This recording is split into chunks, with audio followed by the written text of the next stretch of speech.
Okay, so I've been very excited about Guild Wars Reforged, and it has been great seeing the excitement built up around the game and people enjoying a staple of my childhood. This does not mean to say that I haven't had my fair share of struggles learning the game and picking it up again. And honestly, I missed quite a few things that probably would have made the journey a lot easier. Hopefully, I'm going to show you some of these issues that I overcame and the things that I wish I knew sooner about this great game. Make sure to like the video and subscribe to the channel for more Guild Wars Reforged and Guild Wars 2 content. Okay, so the first one that I really needed to learn, and I didn't learn until basically the very end of the Prophecies campaign, and that is the Henchman and Hero movement. See, Henchmen operate in some kind of weird way, and heroes do in some regard as well, but the AI with them basically will attack whatever you are targeting or whatever you're focusing on, and then move in any specific way to accomplish this. This means that the healers run around, that means that some of the melee will just be chasing enemies forever. It's kind of organized chaos, I guess. But these buttons that are right up here underneath the minimap allow you to organize your heroes and your henchmen and move them in a sense of priority so that you will be able to control them in just about every situation. One of the problems that I kept running into is the patrols of enemies that would be moving through, packs of enemies that would be moving through. I'd be fighting one pack and then another pack would come over. And as I'm just barely scraping by with those, another one would come through. And it just made for a lot of different deaths and it made a lot of issues. Whereas I could just simply move the henchmen and heroes all back away from where the action is and basically control what's actually happening, allowing you to finish off one pack before you aggro another. This, for whatever reason, took me so long to actually realize. I actually picked it up from a tip in a comment in one of my videos right towards the end. So this was an absolute godsend. And I really do appreciate the person who told me that. Control your heroes, control your henchmen. It makes it a hell of a lot easier as you're playing this game. All right, so builds in this game are probably the most enjoyable part, if I'm not to be mincing words too much. Creating a unique build that is effective, that it accomplishes a specific goal within a party, again, this is party-based RPG, is some of the best parts. But one of the things that I ran into, one of the issues that I ran into, was that I was too focused on just going full blitz damage, and I didn't necessarily bring all the other pieces to the table that I always needed. For example, for my ranger, for the build that I was using, I, for the longest time, didn't really include an interrupt, or if I did, I hardly ever used it because I was basically out of energy. Or I didn't have any defensives onto my build so that when I got targeted, I got absolutely blasted. I was just basically saying, hey, healers, good luck. One of the things that I picked up with the build, especially when we're talking about skills, is making sure that you have a balance of interrupts, defenses, and more that are basically included into every build that you do. Even when you're out in open world PvE, it ends up helping out a lot better for you to have some form of healing ability in case the healers are otherwise preoccupied, or definitely having some type of interrupt or multiple interrupts on your build so that you can essentially shut down a healer or shut down a powerful caster.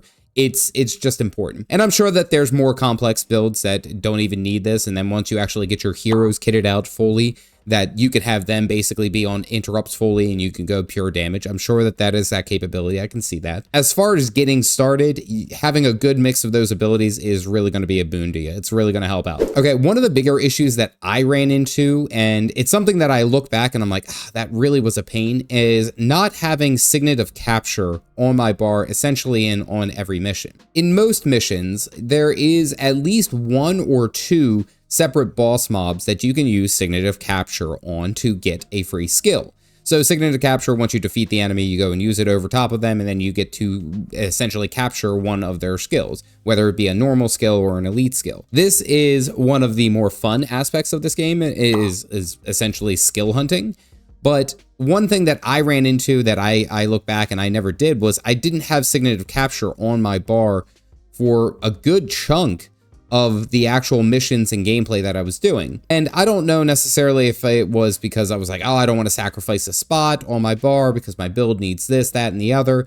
I think it's also of the mindset that I should probably have done it just to make it easier as I was going through. Because I could have sacrificed one ability, and as I'm killing a boss, whether it was for my ranger class or the subclass of Mesmer, there was skills that I could have picked up in my time here, and it would have made it a lot easier. Definitely having Signet capture on the build and on your bars as early as possible will definitely help out, and especially when you're like out exploring and you randomly come across a mob that you can actually use that from. It ends up being a very big help, and it's something I look back and I was like, that's a mistake I made. Speaking of making mistakes, I'll tell you one that I really made a mistake with, and that was not utilizing my subclass at all.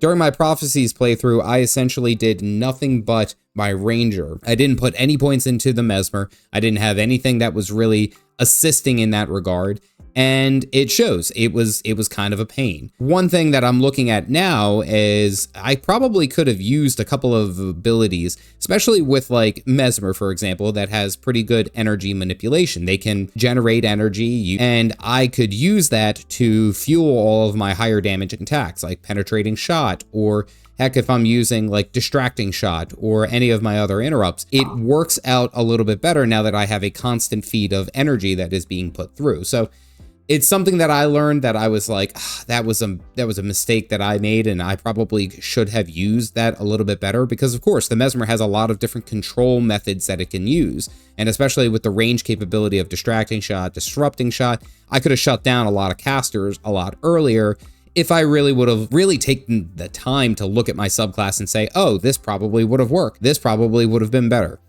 I would look back at it and say, let's actually use that class. It's not just fake being a theater kid. Let's actually do it. Probably one of the other bigger mistakes that I did during my playthrough of Prophecies, and especially by the time that I've finished it, I had unlocked Mox. You get Mox pretty early on, and he is a hero, but I never really dual classed him. I never really spent the time of utilizing him as a hero to his fullest potential. Now that I've finished the campaign and I've gone through a bit of Eye of the North and I've gotten some more heroes, I see the benefit of how great they are. So heroes, in a sense, are 100%, they're just like AI players. You can kit them out and customize them to your heart's content.